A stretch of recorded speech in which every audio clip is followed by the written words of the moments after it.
क्या हालचाल है आप लोगों के। ये वीडियो एक कंप्लीट डिटेल वीडियो होने वाला है, मतलब सेकेंड राउंड के लिए पूरी कंप्लीट डिटेल। इसके बाद आपको एक भी वीडियो देखने की जरूरत नहीं है। सिक्योरिटी अमाउंट से लेके सेकेंड राउंड के क्या क्या क्राइटेरिया है, सेकेंड राउंड के बारे में आपको क्या पता होना चाहिए, साथ साथ चॉइस फिलिंग की लिस्ट कैसे फिल करना है, कौन कौन सी कॉलेजेस को ऊपर रखना है, क्या पूरी कंप्लीट डिटेल में बात करूंगा। वीडियो थोड़ा सा बड़ा हो सकता, लेकिन एक ही वीडियो में सब कुछ कवर कर दूंगा ताकि ज्यादा भसड़ ना हो दूसरे वीडियोस में।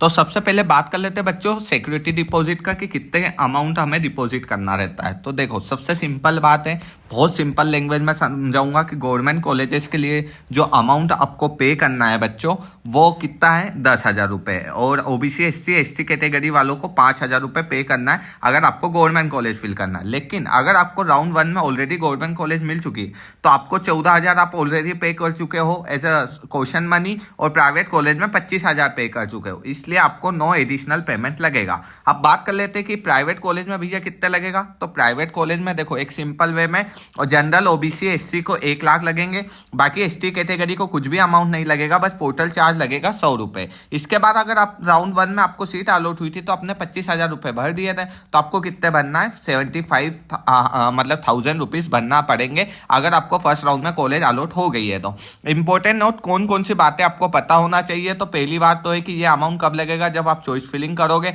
पेमेंट किस अकाउंट से कर सकते हो, कोई से भी अकाउंट से कर सकते हो। आपका जो रिफंड अमाउंट आएगा वो ट्यूशन फीस में एडजस्ट नहीं होगा, वो जो अमाउंट होगा वो आपके रजिस्टर्ड बैंक अकाउंट, जो आपने रजिस्ट्रेशन जिस टाइम किया था उस टाइम कोई सी बैंक अकाउंट की डिटेल्स डाली थी, वही अमाउंट में पेमेंट आएगा। तो एमपी ऑनलाइन से भी आप करवा सकते हो, ऐसी कोई दिक्कत नहीं आएगी, बस अमाउंट उसी में आएगा। तो यूपीआई करो, कुछ भी करो आप, आपका जो पेमेंट आएगा वो रजिस्टर्ड जो आपने अकाउंट डिटेल्स डाली थी उसमें आएगा, उसके अलावा किसी में नहीं आएगा, ये बात का ध्यान रखना। और स्पीड ज्यादा हो गई है, थोड़ा सा धीरे बोलूंगा बच्चों। सेकंड राउंड की जो चॉइस फिलिंग है उसमें पहली बात तो सभी कॉलेजेस आप डाल सकते हो, ऐसा कोई भी नहीं है कि कोई सी कॉलेज नहीं डाल सकते हो। दूसरी बात है वही कॉलेज डालना है जो कॉलेज आपको लेना है, नहीं तो आपका जो सिक्योरिटी अमाउंट है वो वापस नहीं आएगा और आप काउंसलिंग के बाहर हो जाओगे अगर जो कॉलेज आपको अलॉट होती है और वो कॉलेज आप नहीं लेते हो। तो मैंने यहाँ पे एक अच्छा पॉइंट बताया, नो फ्री एग्जिट का ऑप्शन है, फ्री एग्जिट वहां पे देखने को हमें नहीं मिलेगा। तीसरा इंपॉर्टेंट बात, एमबीबीएस की चाहिए तो एमबीबीएस ही डाले, डेंटल ना डाले, नहीं तो फिर जाके एडमिशन लेना पड़ेगा।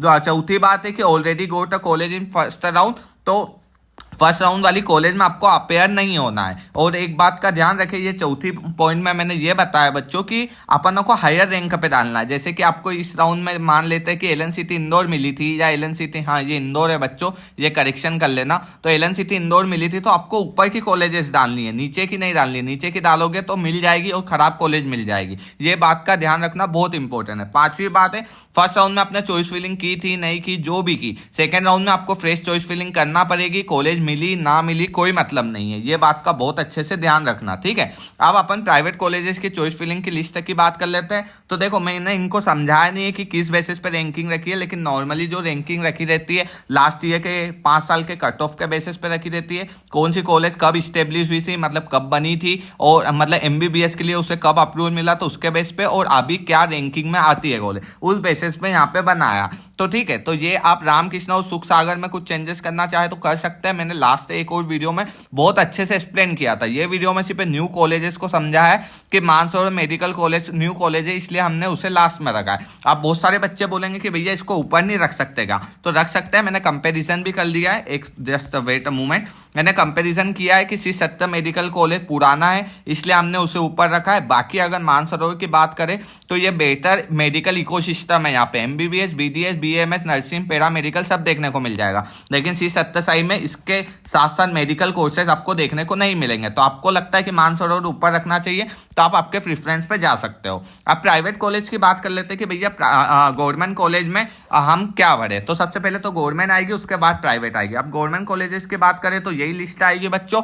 आप यहाँ पे सिंगरौली और शिवपुर की बात करें तो आप आपके बेसिस पे रख सकते हो कि किसे नीचे रखना है, किसे ऊपर रखना है, जो आपको पास में पड़ती है उससे ऊपर रख देना। बाकी मैं एक नॉर्मल कंपैरिजन लेके आया हूँ कि अगर आपको ऐसा है कि दोनों ही सेम डिस्टेंस में पड़ता है, ऐसा कुछ नहीं है, तो आप कौन सी को ऊपर रखोगे, सिंगरौली को ऊपर रखोगे। क्यों? क्योंकि इंडस्ट्रियल एरिया है, माइनिंग एरिया है, तो वहाँ पे इमरजेंसी और एक्सीडेंटल केस सबसे ज़्यादा आएंगे, और बेटर रेलवे और हाईवे का कनेक्शन मिल जाता है। ये थोड़ा सा रिमोट एरिया में, रूरल एरिया में, तो यहाँ ओपीडी मतलब ओपीडी पेशेंट लोड यहाँ पे हमें कम देखने को मिलेगा। गाइस मेरे वो थोड़ा सा फीवर आ रहा है इसलिए वीडियो लेट हो गया था, मेरे को थोड़ा सा मतलब मैं बता नहीं सकता हूँ, थोड़ी सी प्रॉब्लम चल रही है तो समझ सकते हो, और एग्जाम भी आ गई है और हेल्थ इशू चल रहा है, दैट्स व्हाई बच्चों, मतलब बता क्या नहीं सकता, डेंगू हो गया था, मैं बता देता हूँ। Bye bye, take care, love you all, और अपना ध्यान रखना, बेस्ट ऑफ लक।